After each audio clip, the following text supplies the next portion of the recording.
Ese mismo camino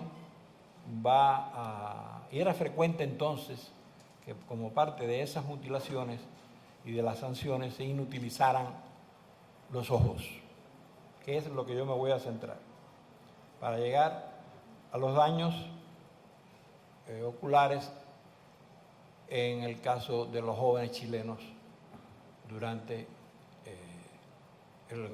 recientemente durante las protestas que han tenido lugar en Chile. Pero las lesiones sobre los ojos, los castigos sobre los ojos, vienen acompañándonos desde mucho antes del derecho romano, desde los tiempos de Justiniano y desde otros tiempos. En aquella época, una mujer que huía o escapaba con un hijo era cegada, podía ser cegada, además de desterrada.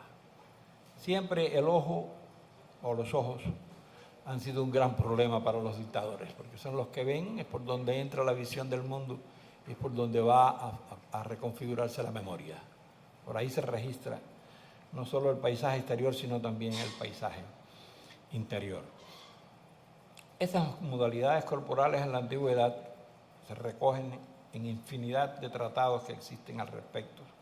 Han sido muy estudiados y existen leyes como las leyes de Locris en Grecia que específicamente se ocupaban de los delitos sexuales, pero también de los castigos corporales que podía haber. Y allí, para castigar el infanticidio y para provocar una mujer que podía incurrir en aborto, los visigodos, por ejemplo, aplicaban la pena de desorbitar a los ojos. ¿Qué quiere decir desorbitar a los ojos? Sacar los ojos completamente de la órbita y dejarla vacía, como una marca indeleble para toda la vida.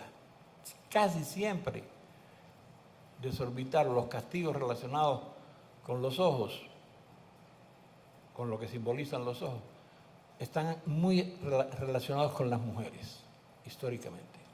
Han sido las que más han sufrido esos castigos y esas penas. La ceguera, toda la Edad Media la acompaña. Hay incluso imágenes, frisos que tienen que ver con esos tiempos que recogen ya la ceguera y la incorporación del castigo, de este castigo en los individuos y los seres humanos de entonces. En el caso de alguna condena mucho mayor, como podía ser la pena de muerte, era conmutada, en muchos casos, por la pérdida de la vista, por dejarte ciego. No se sabe qué es peor, si estar muerto o estar ciego. Y también, por supuesto, se aplicaba mucho la amputación de los miembros. Ahí aparece la sharia. La sharia, en el caso de los musulmanes, pues, sobre todo el ISIS, el ejército islámico, el Estado Islámico, la ha aplicado mucho últimamente. Ya casi no se aplica. Irán ha aplicado la lapidación. En algunos países musulmanes o islámicos se utiliza casi siempre para castigar el robo, pero también para castigar el adulterio, también para castigar que una mujer transgreda las normas de conducta supuestamente recogidas en la sharia, que no le permiten hablar si no es con su esposo, no le permiten tener ningún otro vínculo con la sociedad. Y eso se puede castigar con la amputación de un dedo, de dos dedos, de una mano, de acuerdo a la dimensión del crimen. Y se puede castigar también con la pérdida de visión, es decir, con la mutilación de un ojo, que casi siempre es el ojo derecho, porque tiene mucho que ver con la orientación de la visual, digamos, a la hora misma de conducirse en la oscuridad. Se habla, no por gusto, no, los piratas solían tener un parche. No siempre era porque les faltaba el ojo, sino porque de esa manera apuntaban mejor. Cuando uno se tapa este ojo y es un tirador, suele afinar mejor el tiro. Y cuando va a disparar, casi siempre hace esto, ¿no? Como que le sobra un ojo para matar. Es terrible, o para disparar. La relación de los ojos con la vida es para mí, muy apasionante, muy extenuante. En algunos casos, porque me cansa mucho encontrar lo que uno encuentra. Se puede también, un castigo muy propio de la Edad Media que se fue extendiendo y llegó hasta nuestro tiempo, cuando a Víctor Jara le cortaron la lengua, era la amputación de la lengua. La escarificación es otra manera, otra marca que perdura para todo el tiempo. La escarificación, los que están familiarizados con África habrán visto la escultura, sobre todo en Benín, que a los niños, desde niños, la manera de representarse, el legado de la tribu, el legado de toda esa cultura, es haciendo pequeñas excisiones, que se las hacen los padres por lo general, en el rostro. Y hay excisiones que son, por ahí debe haber algunas, eso va rotando y es más o menos lo que, como les decía, no tiene mucha coherencia, pero permite ambientarse en determinadas marcas.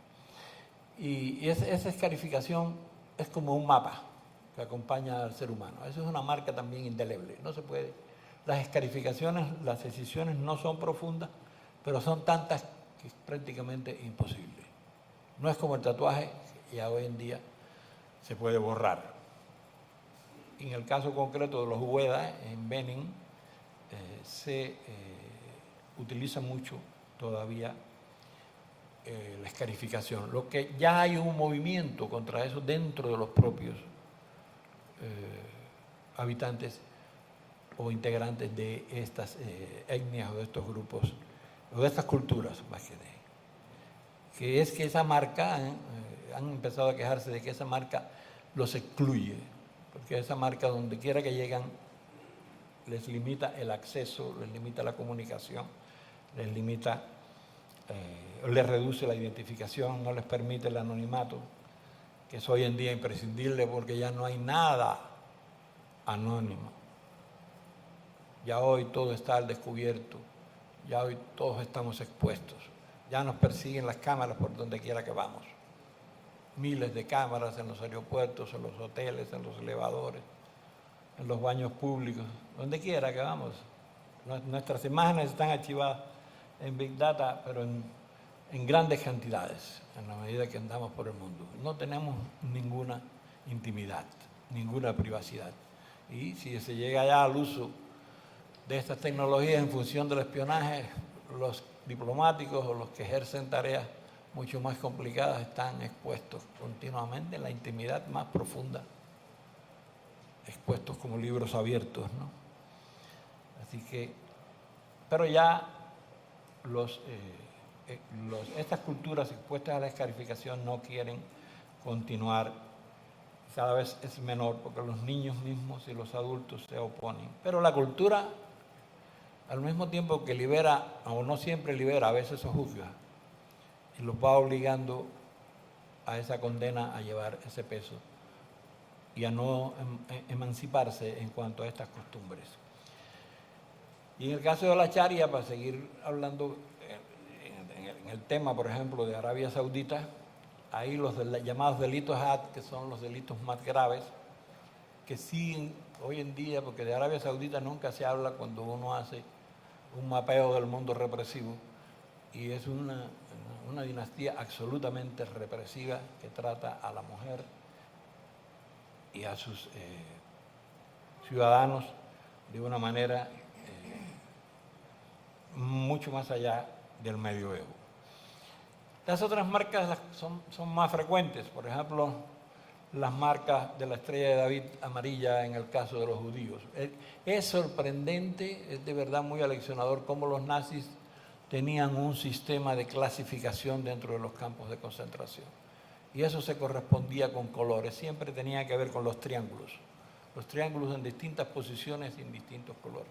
Y la estrella de David, que son dos triángulos, eso eran siempre amarillas. El amarillo es un color que no siempre representó perjuicio, vicio, avaricia, sino representó también liberación, representó también amor, pero en el caso específico de los nazis y de los fascistas, hasta nuestros días, el amarillo tiene esa connotación. Y la estrella de David llevaba siempre esas palabras. Por primera vez apareció la estrella de David no en Alemania con los judíos, sino que apareció en Polonia. Y cuando fue masiva, fue en la famosa noche de los cristales rotos, en Berlín, cuando obligaron a grandes grupos de ciudadanos a desfilar por las calles de Berlín con la estrella, cada uno de ellos. La estrella te acompañaba, podía estar, siempre estaba sobre la ropa, no llegaba a ser un tatuaje, el número sí era un tatuaje. Cada prisionero del campo de concentración tenía un número, que es otra marca excluyente para el resto de la sociedad. No solo los judíos, los comunistas, los homosexuales. ¿Por qué el rosado acompaña a los homosexuales, ¿no?, cuando se los trata de representar? Los judíos, los nazis usaban el rosado para identificar y excluir a los homosexuales. Los triángulos eran rosados. Es algo, el amarillo para los judíos, el rojo para los prisioneros políticos, el verde para los criminales comunes, el azul para los emigrantes, el púrpura para los testigos de Jehová, que no querían movilizarse porque no comulgan con el uso de las armas y los consideraban muy peligrosos. Y para los estudiantes libres de la Biblia. Hoy en día hay iglesias libres de estudios de la Biblia en Brasil, por cierto. Fíjense qué mezcolanza, ¿no? Y son quizás los que pueden estar algunos de ellos detrás de Bolsonaro. Y el rosa para los hombres homosexuales, porque las mujeres homosexuales, ni imaginarlo en el nazismo, ni imaginarlo. Era algo peor. El negro para las mujeres asociales, entiéndase por eso las prostitutas para las mujeres, también las prostitutas para los vagos, para los maleantes sin techo, para los inadaptados, para los jóvenes de swing, para los retrasados mentales, para los enfermos mentales, para los gitanos, para algunos anarquistas, para los alcohólicos y para los adictos a las drogas. El negro, el color negro, que es la perversidad y lo malo, se identifica siempre. Ahí han visto ustedes algunas imágenes de judíos. Las casas de los judíos se marcaban también, no solo se marcaban a los judíos. Después eso también se extendió y se marcaban las casas de los leprosos. Y hoy los militantes del MAS en Santa Cruz, las casas fueron marcadas con la palabra MAS. Todo eso tiene una reminiscencia, un fundamento histórico y una conexión que no es fortuita. Todo eso viene de la parte más lúgubre, más negra, más oscura de la humanidad. Viene esa conexión que no tiene por qué ser pensada y siempre fundamentada, es que está en el subconsciente. Viene por ahí, se enhebra y camina y llega hasta ahora y emerge. No hay que proponérselo siempre, no hay que hacer un tratado filosófico para marcar a un individuo. Es que tú, si eres un fascista, vas a pensar como un fascista. Y vas a tener muchos elementos comunes. Esa que llaman la conciencia histórica, como José habló, esa conciencia histórica está formada por este tipo de acciones. Algunas películas, por supuesto, también han contribuido a esto, han reflejado esto. No sé si ustedes vieron El vampiro de Düsseldorf, se acordarán de Fritz Lang, los que la vieron. Esa película con la M detrás del asesino que la persigue, Peter Lorre, que anda con la M detrás y todo el mundo lo está mirando. Esa es la famosa tonada que reconoce el ciego vendedor, ¿se acuerdan? Bueno, eso es otra marca. La marca la tiene en la espalda, se la hacen de manera también indeleble. Y en el cine, hablando del cine, habían tuertos célebres. John Ford tenía un ojo tapado y dirigía así. Pero Nicolas Ray, que quería ser tuerto, a veces se rascaba, como dicen los venezolanos, y al otro día el parche que lo llevaba casi siempre en el ojo izquierdo le amanecía en el ojo derecho. Porque ser tuerto también tiene, bueno, no quiero hablar mucho de los parches, pero ser tuerto también tiene su connotación.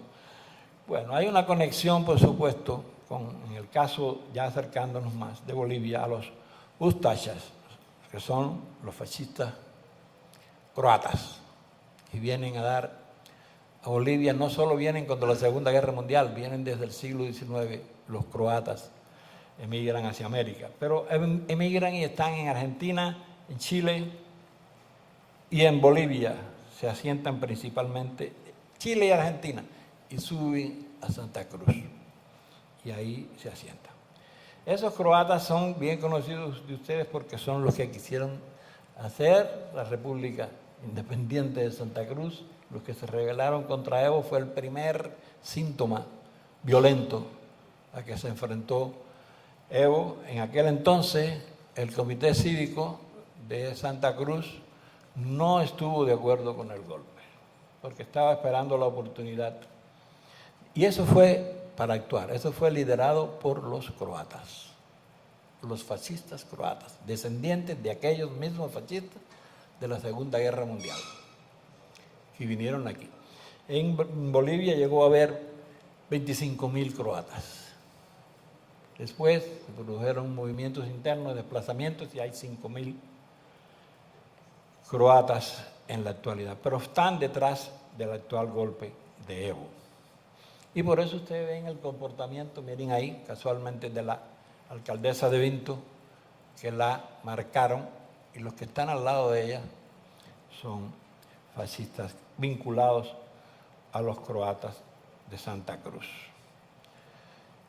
Los croatas también fueron muy fuertes en Argentina. Recuerden ustedes que Argentina, después de la guerra de las Malvinas, en aquella rebelión de los Carapintadas, ¿se acuerdan? Fue noticia. Llegó a tener un coronel en el ejército croata que se independizó de Yugoslavia. Y hubo más de 400 soldados argentinos que participaron en la guerra croata por la independencia de Croacia. Eso no está muerto, señores. Lo que quiero decir con todo eso es que nada de eso está muerto. Todo eso está latente y emerge en circunstancias límites como las que estamos viviendo. No es fortuito, no es casual, tiene un fundamento. Como no es casual que Klaus Barbie estuviera en Bolivia en los tiempos de Hugo Banzer, o que en el caso de Chile ocurriera algo similar con Paul Schaffer, que funda la colonia Dignidad. Más de 30 niños alemanes son traídos a Cuba después. Él tuvo que salir huyendo por la Segunda Guerra Mundial de Alemania y se refugia con la ayuda del embajador chileno. Entonces se refugia en Chile y funda la colonia Dignidad, que fue un escándalo internacional. Allí desaparecieron, allí torturaron a militantes revolucionarios durante el golpe de Estado de Allende, y allí vivían más de 300 colonos, niños, absolutamente separados los hombres de las mujeres, no podían tener relaciones sexuales. Era una cosa impensable en la época. Eso empezó en 1961 y terminó en el 2005, si mal no recuerdo, 2007. Pinochet frecuentaba esa casa y Lucía, ¿no?, la esposa de Pinochet, iban muy a menudo allí, era como un paraíso. Entonces era la felicidad absoluta. Los niños cantaban, habían coros, todo era muy ingenuo, muy naif, muy bucólico, y vivía en ese mundo inimaginable. Y él abusaba sexualmente de los niños, Paul Schaffer. Entonces Paul Schaffer está detrás, como Klaus Barbie está detrás, como los croatas fascistas están detrás de lo que puede estar pasando. Y de seguro que Paul Schaffer estaba detrás de Pinochet, muy relacionado con Pinochet. Ahí se desaparecieron más de 100 prisioneros políticos chilenos, de los que se sepa. Y algunos sobrevivientes narraron. Y allí se hicieron mutilaciones y amputaciones, entre ellas de ojos. Allí. Eso tan reciente como Pinochet, en 1973. Fíjense qué conexión tiene la historia con estas cosas. Estos, por lo general, el mismo Schaffer era contrabandista de armas. Le encontraron un arsenal inmenso cuando ya lo van a detener y entran a la Argentina y él escapa a Argentina y lo detienen en la Argentina, pero encuentran dentro de la colonia, que existe todavía, pero con otros dueños y con otro perfil, encuentran dentro de la colonia arsenales de armas. Después, como anticipación de todo esto, no quiero pasar por alto una reflexión que hizo Fidel en el abril del 2008. Búsquenla entre sus reflexiones, que se llamó o se tituló Una prueba de fuego relacionada con ese golpe de Bolivia, con ese intento separatista en Bolivia. Y Fidel decía: cuando de todas partes del mundo llegan noticias escalofriantes sobre la escasez y costo de los alimentos, precio de la energía, cambios climáticos e inflación, problemas que por primera vez se presentan al unísono como cuestiones vitales, el imperialismo se empeña en desintegrar a Bolivia y someterla a trabajo enajenante y a hambre. En ese país, con los oligarcas de Santa Cruz a la vanguardia, 4 de sus departamentos, de los más fuertes económicamente, aspiran a declararse independientes y han proyectado con el apoyo del imperio su programa de consultas populares en las que los medios masivos han preparado el terreno y la opinión de los votantes con todo tipo de ilusiones y engaños. Eso estaba ahí también. Eso estaba allí, no ha dormido, eso estaba esperando para saltar a la yugular. Las Fuerzas Armadas, en virtud de sus funciones históricas en un país agredido y despojado del mar y otros recursos vitales, no desean la desintegración de Bolivia. Puede que ahora tampoco. Pero el plan yanqui, pérfidamente concebido, es utilizar algunos sectores militares antipatriotas para librarse de Evo en aras de la unidad, algo que el verdadero tirano del tiempo, algo que al apropiarse las transnacionales de las ramas productivas básicas sería meramente formal. La consigna del imperialismo es castigar y deshacerse de Evo. Es el momento de la denuncia y de la verdad. Fíjense lo que dice Fidel en 2008. Premonitorio, lo podemos suscribir ahora aquí cuando termine el seminario. Y después, bueno, dice mucho más. Les hablé un poquito de Schaffer, voy a ir aquí terminando porque me quedan 10 minutos. Entonces, uno de los casos más elocuentes, ¿no?, de hasta dónde puede llegar la perfidia y este ensañamiento en la bestialización del ser humano, ¿no?, es lo que sufrió Víctor Jara. Cómo lo castigaron, él va ese día a la Universidad del Estado y ese día mismo entran los operativos de Pinochet y se lo llevan con los alumnos y los profesores todos al estadio de Chile. Y cómo lo descubren, incluso un oficial dice: ese es mío, yo quiero que me den a ese, con otras palabras, ¿no? Le parten los dedos, le fracturan las costillas. Entonces fue paulatinamente, incluso los presos, llega un momento que se van los custodios y se lo llevan a las gradas y lo protegen allí entre los propios presos, y uno de ellos consigue a través de un soldado un huevo crudo y Víctor se come el huevo, hace un huequito y se chupa el huevo, decimos en cubano, se lo va chupando y con eso se sostiene, pero le parten, le cierran le destruyen los ojos, le cortan la lengua, le parten las manos. El nivel de ensañamiento con Víctor Jara, porque era un símbolo, por lo que simbolizaba, es muy elocuente para entender lo que puede estar pasando ahora. Ahora está pasando ha pasado esto en Chile, que es escalofriante. Y al mismo tiempo es tan admirable la resistencia del pueblo chileno que merecería que todos los días nosotros le dedicáramos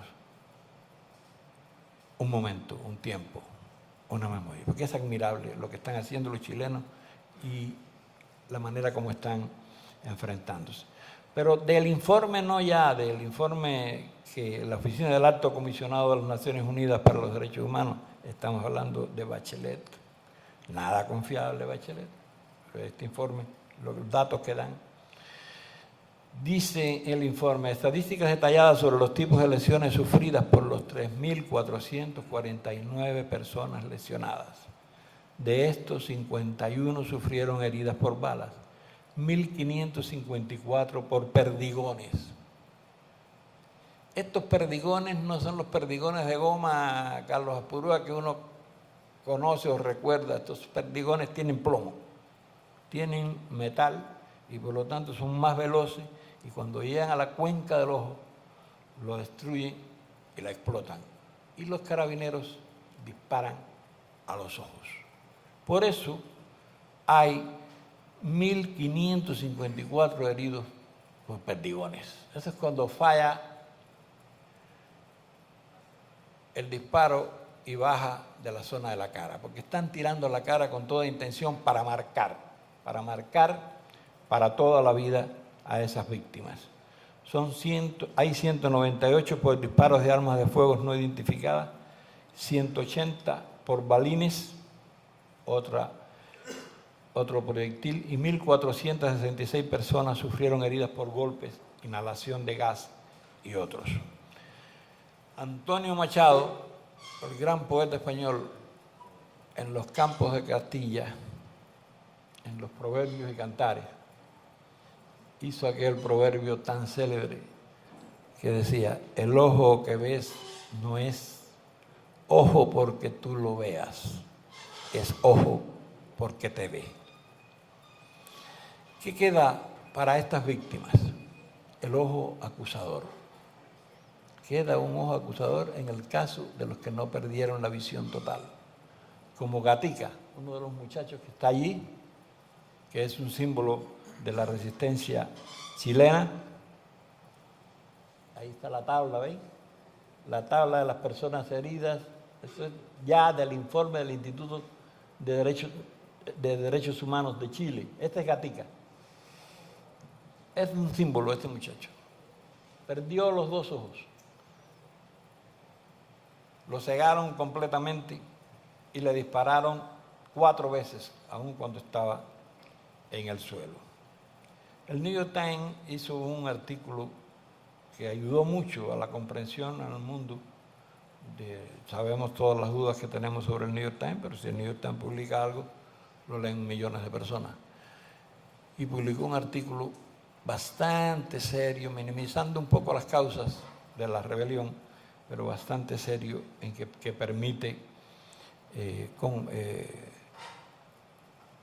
formarse una idea cabal de lo que de la dimensión del problema que estaba sufriendo Chile hasta octubre, ni siquiera hasta ahora, porque esa lucha continúa. Y por supuesto las torturas continúan. Ayer estaba viendo yo el acoso a la corresponsal de Telesur. Y dice uno de los médicos en este reportaje del New York Times: si uno revisa las cifras comparativas con las denuncias que ha habido en Francia, Cachemira o Palestina, por ejemplo, tienen números mucho menores. Estamos hablando de 353 personas con lesiones oculares. Es decir, es un crimen de lesa humanidad sin precedentes en la historia, con ese carácter tan masivo que hace que nosotros lo condenemos, lo repudiemos y admiremos mucho más al pueblo chileno. Hasta aquí.